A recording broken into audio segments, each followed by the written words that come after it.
ہم کو تو مقدر بھی تیرے در سے ملا۔ بس چند منٹوں کے لیے آپ کے سامنے حاضر ہوں، اس سے پیشتر مزید باتیں آپ کے سامنے پیش کروں۔ بارگاہ رسالت میں بڑے ادب و احترام کے ساتھ نذران عقیدت پیش کر لیں۔ اللہم صلی علی سیدنا و مولانا محمد باجی صلاۃ و سلام علیک یا رسول اللہ صلی اللہ تعالی علیہ وآلہ وسلم۔ پولیس محکمے کے افسران، کارکنان تشریف رکھتے ہیں، میں چند باتیں آپ کے سامنے عرض کروں گا کہ جگہ جگہ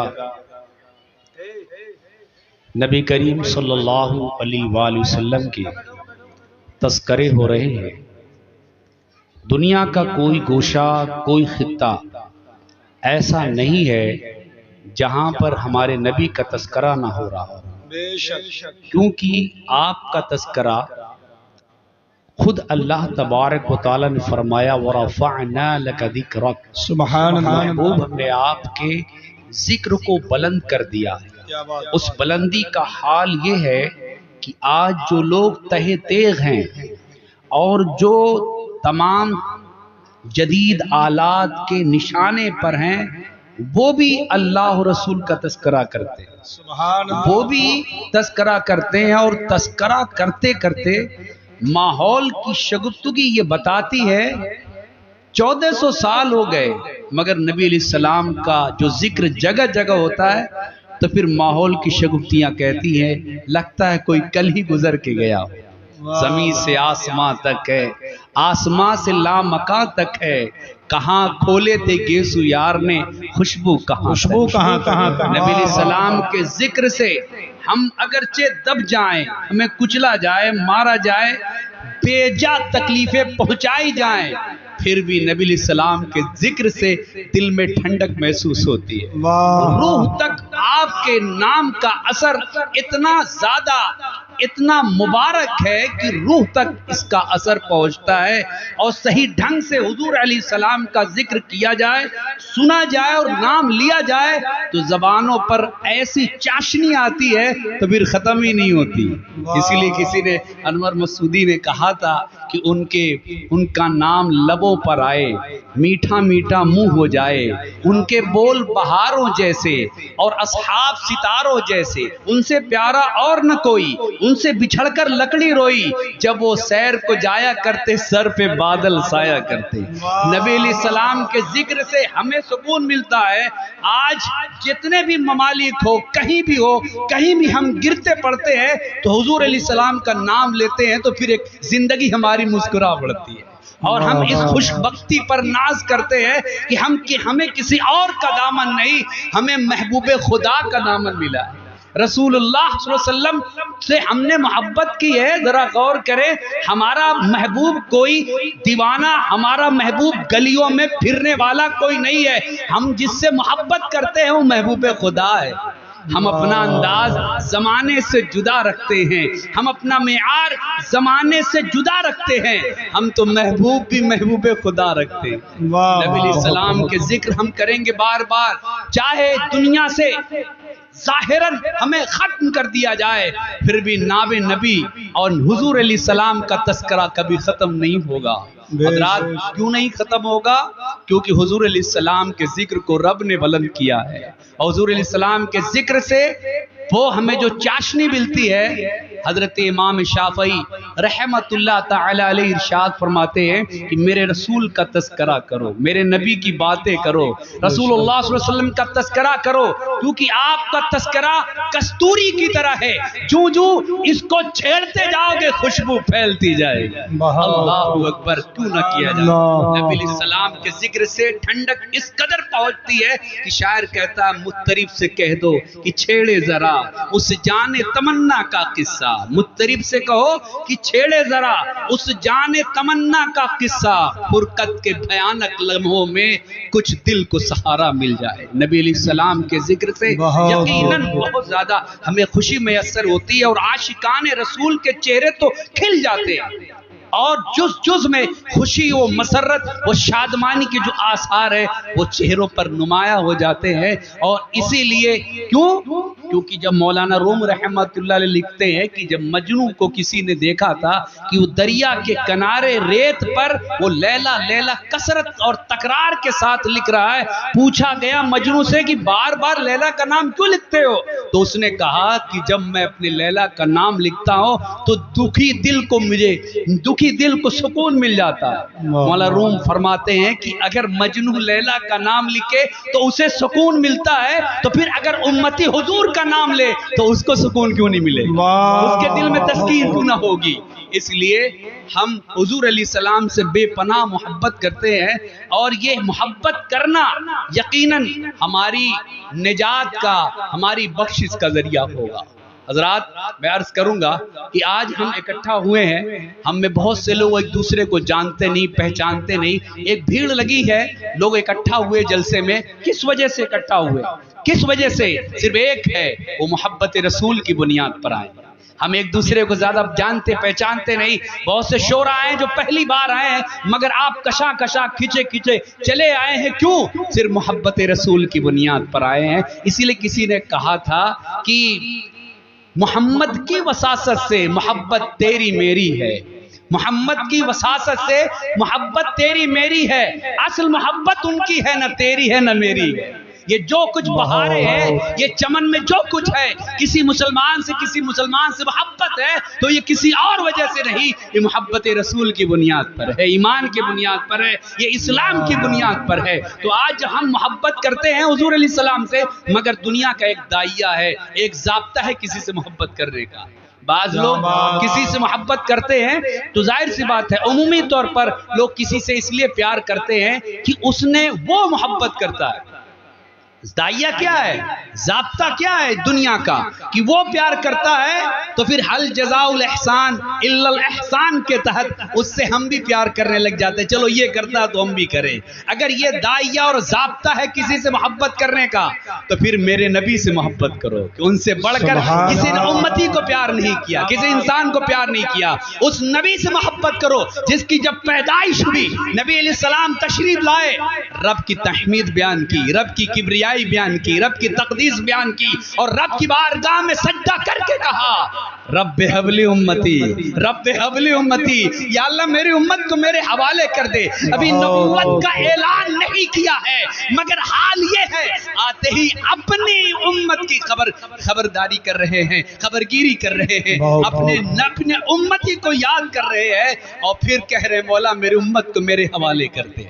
تو اگر یہ ضابطہ و دائیہ ہے لوگوں کسی سے محبت کرنے کا کہ وہ محبت کرتا ہے، تو پھر میرے نبی سے بڑھ کر کون محبت کرنے والا ہے؟ حضرات آج لوگ کسی ڈگری کے کسی کو کوئی ڈگری مل جاتی ہے، کسی اونچے پد پہ ہو جاتا ہے، پھر اس کی زمین پر پیر نہیں پڑتے، کالر پھینک کر چلتا ہے، رومال رکھ کے چلتا ہے، کسی سے بات نہیں کرتا، غریبوں کو دیکھتا نہیں ہے، وہ امیروں سے ہی ملاقات کرنا پسند کرتا ہے، چھوٹی موٹی محفلوں میں جانا پسند نہیں کرتا، اپنے لیول کو وہ دیکھنے لگتا ہے. لیکن جس نبی کا ہم کلمہ پڑھتے ہیں، جتنی بار قربان ہونا چاہتے ہو قربان ہو جاؤ، کم ہے. اس لیے میرے نبی اس جگہ نہیں اس جگہ نہیں، عرش پر جب گئے ہیں رب نے سلام کیا ہے، السلام علیکہ ایھا النبی ورحمۃ اللہ وبرکاتہ، اے نبی آپ پر سلام ہو. وہاں نبی نے صرف اپنے اوپر سلام کو، صرف حضور علیہ السلام نے اپنے اوپر سلام کو جو ہے اللہ اکبر صرف اس پر کفایت نہ کی، کافی نہ سمجھا، بلکہ رب سے عرض کی مولا صرف مجھ پر نہیں، السلام علینا وعلی عباد اللہ الصالحین، میرے ان بندوں تیرے ان بندوں پر بھی ہو جائے جو میرے امتی ہیں، جو صالحین ہیں، مولا ان پر بھی سلامتی ہو جائے. اللہ اکبر. تو اس طرح دیکھیں نبی علیہ السلام جتنے امتی سے محبت کرتے ہیں، ہم سے، ماں سے بڑھ کر، باپ سے بڑھ کر، اللہ اکبر، حضور علیہ السلام اپنی امتی سے محبت کرتے ہیں. حضرت فضل بن عباس رضی اللہ تعالیٰ عنہ کہتے ہیں کہ میں ان خوش نصیبوں میں سے ہوں جنہوں نے حضور علیہ الصلاۃ والتسلیم کو قبر شریف میں، لحد شریف میں اتارا تھا. ہاں میں بھی تھا، سرکار دو عالم صلی اللہ علیہ وسلم کو لحد میں اتار رہا تھا، اور کفن کی جب یہ ڈوری جب کھولنے لگا تو پھر مجھے خیال آیا کہ سرکار علیہ السلام کو جب دیکھنا چاہتا تھا دیکھ لیتا تھا، آج آخری بار ہے، نہ جانے زندگی میں اب کبھی ملاقات ہو یا نہ ہو، کبھی چہرہ دیکھ پائے نہ دیکھ پائے، لاؤ میں حضور علیہ السلام کے چہرے انور کو دیکھوں۔ کہا میں نے کفن مبارک کو نبی علیہ السلام کے چہرے سے جب ہٹایا تو حضور علیہ السلام کے لبہائے مبارکہ اللہ اکبر جنبش دے رہے اور حرکت کر رہے، تو میں نے کان لگایا تو رب کی بارگاہ میں عرض کر رہے تھے اللہ اکبر، رب حبل امتی، رب حبل امتی، اے میرے رب میری امت کو میرے حوالے کر دے۔ ارے سجدہ غار ہرا میں یا کسی اور غار میں نوکیلے پتھر پر پیشانی رکھ کر کس نے امت کو یاد کیا ہے، کس کے بخشش کی کس نے مانگی ہے؟ جب اللہ تبارک و تعالیٰ نے یہ فرمایا تھا محبوب کیا چاہتے ہو کہ میں تمہاری آدھی امت کو ایسے ہی بخش دوں یا پھر شفاعت چاہتے ہو؟ تو حضور علیہ السلام نے فرمایا، عرض کی مولا تعالیٰ میں یہ نہیں چاہتا کہ میری آدھی امت جائے، عرض کی مولا تعالیٰ میں چاہتا ہوں کہ شفاعت مجھے دے دیا جائے تاکہ میں پوری امت کو بخشوانے کا ضامن ہو جاؤں، سب کو بخشوا جاؤں، اور میں اپنے امت سے کہوں آ جاؤ میرے دامن میں بڑے بڑے، اللہ اکبر، وہ سب کے سب میرے دامن میں چمٹ جاؤ۔ اگر ضابطہ اور داعیہ لوگوں کا، دنیا والوں کا یہ ہے کہ وہ پیار کرتا ہے تو پھر تم میرے نبی سے پیار کرو، ان سے بڑھ کر کوئی پیار کرنے والا نہیں ہے۔ جاتے جاتے بات ضرور عرض کروں گا، ہر جگہ کہہ جاتا ہوں تاکہ بات محبت رسول دل میں پیدا ہو۔ نوجوان کس سے تو پیار کر رہا ہے، کس وجہ سے پیار کر رہا ہے؟ تیری یہ دنیاوی محبت، تیری یہ مجازی محبت تجھے لے ڈوبے گی۔ کتنی محبتیں ہیں لوگ کرتے ہیں حضرات، ظاہر سی بات ہے دل ہے تو پھر کسی کی محبت بھی ہوگی، دل ہے تو دل بغیر محبت کے رہ نہیں سکتا۔ غالب نے کہا تھا غم اگرچہ جان گسل ہے تو کیا بچے کہ دل ہے، غم عشق اگر نہ ہوتا غم روزگار ہوتا۔ تو ایسا ہو ہی نہیں سکتا کہ دل ہو تو پھر کسی کے لیے محبت نہ ہو، مگر بہت سی محبتیں ایسی ہے جو انسان کو رسوا کر دیتی ہے، ذلیل کر دیتی ہے، ذلیل و خوار کر دیتی ہے۔ آدمی پچھتاتا ہے کاش میں نے اس سے محبت نہ کی ہوتی، اس سے پیار نہ کیا ہوتا تو آج یہ دن دیکھنے کو نہ ملتا۔ ہم نے کہا ظالم تو نے پیار ایسے کیا جو وفا کی ریت نبھانا نہیں چاہتا، جو محبت کرنا نہیں جانتا۔ اس مصطفیٰ کی دہلیز پر چل، اس سے محبت کر۔ جب ایک بار ہاتھ پکڑ لیتے ہیں تو میدان محشر میں بھی نہیں چھوڑتے، ہاتھ نہیں چھوڑتے۔ اور پھر حضرت بلال کو دیکھو، محبت رسول سے جب جڑے ہیں تو پھر فرش پر تھے، مصطفیٰ نے خانے کعبہ کی چھت پر کھڑا کر دیا۔ اللہ اکبر۔ تو دنیا والوں اگر یہ ضابطہ ہے کسی سے محبت کرنے کا کہ وہ محبت کرتا ہے تو اپنے نبی سے محبت کرو۔ حضرات ایک عمومی داعیہ ہے لوگوں کے اندر کہ وہ کسی سے محبت اس لیے کرتے ہیں کہ وہ بڑا خوبصورت ہے، وہ بہت خوبصورت ہے۔ اب یہ خوبصورتی اس کے ہاتھوں میں ہو، اس کے پاؤں میں ہو، اس کے کردار میں ہو، اس کے اخلاق میں ہو، اس کے زلف میں ہو، رخسار میں ہو، لب میں ہو، کسی اور چیز میں ہو۔ حضرات وہ انسان جو ہوتا ہے ایٹومیٹک وہ حسن کی طرف مائل ہوتا ہے۔ تو اگر یہ ضابطہ اور داعیہ کہ وہ فلاں بڑا خوبصورت ہے اور جو خوبصورت ہے اس سے آپ پیار کرتے ہیں، اگر یہ ضابطہ اور داعیہ ہے پھر میرے نبی سے پیار کرو، ان سے بڑھ کر کوئی خوبصورت نہیں۔ حضرت سیدنا ابو ہریرہ فرماتے ہیں کہ کل قمری لیلۃ البدری لم ارا قبلہ ولا بعدہ مثلہ، اللہ کی قسم 14ویں رات کے چاند سے بھی زیادہ خوبصورت میرے نبی کا چہرہ۔ فرمایا نہیں اس سے پہلے مصطفیٰ کی طرح نہ ان سے پہلے کسی کو دیکھا ہے نہ ان کے بعد میں نے کسی کو دیکھا ہے۔ حضرت حسان بن ثابت بولے دیکھتے کیسے جب کسی ماں نے جنا ہی نہیں، دیکھتے کیسے؟ آپ تو ایسے پیدا کیے گئے، خلقت مبرئا من کل عیب کأنک قد خلقت کما تشاء، آپ جیسا چاہتے تھے اللہ پیدا کیا۔ تو اگر کوئی کسی سے اس لیے پیار کرتا ہے کہ وہ بہت خوبصورت ہے تو پھر میرے نبی سے بڑھ کر کوئی خوبصورت نہیں، ان سے حسین و جمیل کوئی نہیں۔ آپ کی دہلیز تو وہ دہلیز ہے جہاں حسن یوسف بھی بھیک مانگنے کے لیے اور کچھ حصہ مصطفیٰ کے عکس کا اور جمال کا مانگنے کے لیے حاضر ہو جاتا ہے۔ حضرات اگر کوئی یہ داعیہ اور ضابطہ ہے تو پھر نبی علیہ السلام سے بڑھ کر کوئی خوبصورت نہیں۔ حضرت جابر بن سمرہ کہتے ہیں کہ 14ویں کا چاند چمک رہا تھا، 14ویں کی رات تھی اور حضور علیہ السلام اپنے دھاری دار سرخ لباس زیب تن کی ہوئے آرام فرما رہے تھے۔ میں حضور علیہ السلام کی بارگاہ میں گیا تو سرکار آرام کر رہے تھے، تو میں نے حضور کے چہرے کو ایک بار دیکھا، ایک مرتبہ چاند کو دیکھا، پھر اس حضور کے چہرے کو دیکھا۔ میں کشمکش میں تھا کون خوبصورت ہے، پھر کہتے میں نے فیصلہ کر لیا فَإِذَا هُوَ أَحْسَنُ عِنْدِي مِنَ الْقَمَرِ، اے چاند تو نہیں میرے مصطفیٰ تجھ سے خوبصورت۔ تو اگر لوگوں دنیا کا یہ ضابطہ ہے، اے بڑی بڑی موبائل چلانے والوں اور عشق سے مجازی کرنے والوں اور اس کی وجہ سے ذلیل و خوار ہونے والوں، سنو، اگر تم کسی سے اس لیے محبت کرتے ہو کہ وہ بہت خوبصورت ہے تو پھر میرے نبی سے پیار کرو، ان سے بڑھ کر کوئی حسین نہیں ہے۔ اللہ اکبر۔ اعلیٰ حضرت بولے وہ کمال حسن حضور ہے کہ گمان نقص جہاں نہیں، یہی پھول خار سے دور ہے، یہی شمع ہے کہ دعا نہیں۔ دنیا کا جتنا بہترین خوبصورت پھول ہو حضرات، اس میں کانٹے بھی ہوتے ہیں، بہترین لائٹ ہو، چراغ ہو، اس میں بھی کہیں نہ کہیں سیاہی ہوتی ہے، مگر میرے مصطفیٰ نبوت و رسالت کے اور آپ کا حسن جو ہے اتنا بے مثل و بے مثال ہے، نہ کسی طرح کا کوئی کانٹا ہے، نہ کوئی سیاہی ہے، نہ کوئی دھواں ہے۔ اللہ اکبر۔ امام زرقانی کی آخری ایک روایت پیش کر کے بات ختم کرتا ہوں۔ حضرت امام زرقانی رحمت اللہ علیہ نے حسن مصطفیٰ پر ایک بڑا دلچسپ واقعہ سنایا۔ مفتی صاحبان تشریف رکھتے ہیں، انہوں نے سن رکھی ہے بات حضرات، وہ پڑھ رکھی ہے، سن رکھی ہے مجھ سے حضرات، میں عرض کرنا چاہتا ہوں۔ حضرت امام زرقانی فرماتے ہیں نبی علیہ السلام مدینہ شریف سے نکل کر، اپنے علاقے سے نکل کر تھوڑی دور آگے جا کر آپ سیر و تفریح کے لیے آگے بڑھے، تو آپ ایسی جگہ پہنچے جہاں پر ایک قافلہ آیا ہوا تھا اور جس نے اونٹ وہاں پڑاؤ کیا ہوا تھا، اس کے ساتھ ساتھ اونٹ بھی تھے، سرخ اونٹ بھی تھا۔ تو نبی علیہ السلام جب ٹہلتے ہوئے تشریف لے گئے تو حضور علیہ السلام نے اونٹ دیکھا، وہ سرخ اونٹ دیکھا، بڑا قیمتی اونٹ ہوتا ہے، تو آپ نے اس سرخ اونٹ کو پسند کر لیا۔ نبی علیہ السلام وہاں گئے، قریب گئے اور ارشاد فرمایا کہ یہ اونٹ کس کا ہے؟ ان لوگوں کہا کہ ہمارا ہے۔ سرکار فرماتے بیچو گے؟ کہا ہم بیچیں گے۔ کتنے میں؟ کہا اتنے میں۔ سودا طے ہو گیا۔ حضور علیہ السلام فرماتے ایسا ہے میں اونٹ خریدنے کی غرض سے، تاجرانہ غرض سے آیا نہیں تھا، اس لیے قیمت بھی ساتھ نہیں ہے، ایک کام کرو، اگر تم مجھ پر اعتماد کرو تو یہ اونٹ ہمیں دے دو، ابھی تھوڑی دیر کے بعد قیمت پہنچا دی جائے گی۔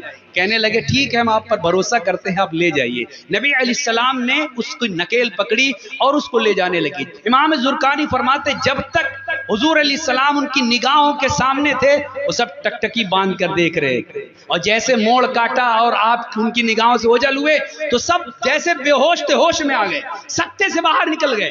کہنے لگے یار ایک اجنبی آدمی کو ہم نے اپنا اتنا قیمتی اونٹ بیچ دیا، یہ کیسے ہو گیا؟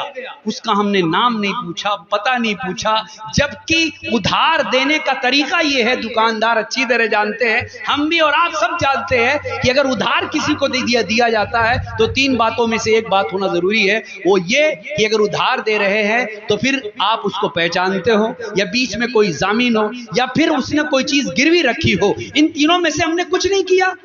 تو سردار نے اور لوگوں نے کہا یار کچھ بھی ہو جائے، اس نے تو اللہ اکبر ہمارا اونٹ لے گیا۔ تو ایک بولا یار کیا کریں؟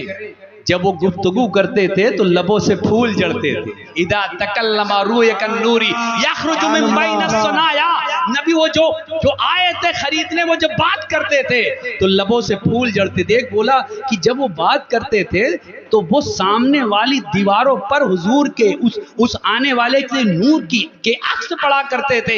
اذا ضحک یتلعلع فی الجدر، جب وہ مسکراتے سامنے والی دیواروں پر عکس پڑتے تھے۔ ایک بولا میں ان کی زلفوں پہ، ان کی زلف کی پیچ و خم میں الجھا ہوا تھا۔ ایک بولا میں ان کی نرگسی آنکھوں میں ہی کھویا ہوا تھا۔ تو سردار نے کہا جو کچھ بھی ہوا اس نے اپنے حسن کا جادو چلا کر اور قیمتی اونٹ ہم سے لے گیا، قیمتی اونٹ ہانک کر لے گیا۔ حضرات جیسے ہی اس نے کہا قیمتی اونٹ ہانک لے گیا، اتنے میں پردے میں بیٹھی ہوئی سردار کی بیوی خیمے میں بیٹھی ہوئی اب تک خاموش تھی، اس نے خیمے کا پردہ سرکایا، کہا خبردار انا ضامنۃ لثمن جملکم لا یقدر بکم، سنو اگر وہ قیمت دینے نہیں آیا تو قیمت دینے کے لیے میں تیار ہوں، مجھ سے لے لینا، میں ضمانت دیتی ہوں۔ تو سردار نے کہا اچھا تم جانتی وہ کون ہے؟ تو کہا واللہ میں بھی نہیں جانتی وہ کون ہے۔ کہا جب جانتی نہیں تو پھر گواہی اور ضمانت کیوں دے رہی ہو؟ کہا جب تم گفتگو کر رہے تھے تو میں بھی پردے سے کی آڑ میں بھی اس آنے والے کو دیکھ رہی تھی، اس کی صورت اتنی اچھی تھی، اس کی شکل، اس کا چہرہ اتنا اچھا تھا، وہ کسی جھوٹے کا نہیں، یقیناً وہ کسی سچے کا چہرہ تھا۔ اللہ اکبر۔ ابھی یہ کلام اور بات چیت ہو ہی رہی تھی، اتنے میں نبی علیہ السلام کے صحابہ ہاتھ میں ٹوکری لیے کھجورے لے کر آئے اور حضور علیہ السلام نے جو قیمت بھیجی تو وہ لے کر کے آئے۔ تو صحابہ کہنے لگے وہ قافلہ والو کس سے میرے آقا نے اونٹ لیا؟ کہا کہ ان لوگوں نے کہا مجھ سے. تو انہوں نے کہا یہ لو، حضور علیہ السلام نے تمہاری مہمانی کے لیے اور ضیافت کے لیے کھجوریں بھیجی ہیں، اور ساتھ میں تم